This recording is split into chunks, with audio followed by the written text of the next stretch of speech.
네, 북한 목선 경계 실패를 규명하는 국방부 합동조사단이 활동 기간을 연장하기로 했지만 아직 목선의 GPS 정보조차 확보하지 못한 것으로 확인됐습니다. 경계 실패를 검증할 객관적인 증거인 GPS 분석을 확보하지 못할 경우 군 당국의 셀프 검증에 대한 의무는 더 커질 수밖에 없다는 지적입니다. 강정규 기자의 보도입니다. 지난 15일 우리 군의 경계망을 뚫고 강원도 삼척항까지 들어온 북한 소형 목선. 배에 탄 북한 주민 4명의 진술 외에 객관적 증거는 배에 탑재된 GPS 장치가 유일합니다. 일부 행적은 본인들 진술에 의존하기도 하고 GPS로 확인이 되는 부분도 있고, 그런데 지금 이제 GPS를 국가수에 의뢰하면 진술의 신빙성 여부를 가릴 수 있을 것으로 보고 있는 것 같습니다.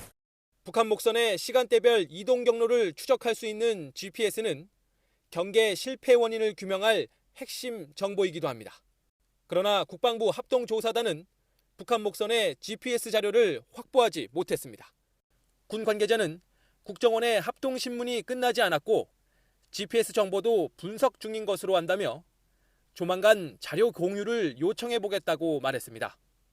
국방부 감사관을 필두로 모두 36명 규모인 합동조사단은 지난 20일부터 일주일 동안 경계 실패 원인을 규명할 계획이었습니다.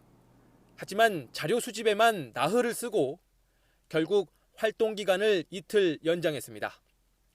조사 범위도 포항의 해군 6항공전단으로 넓혔습니다.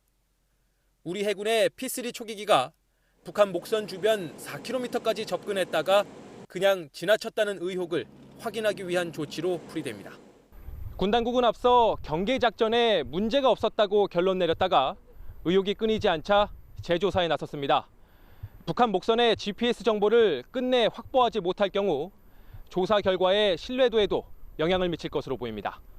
YTN 강정규입니다.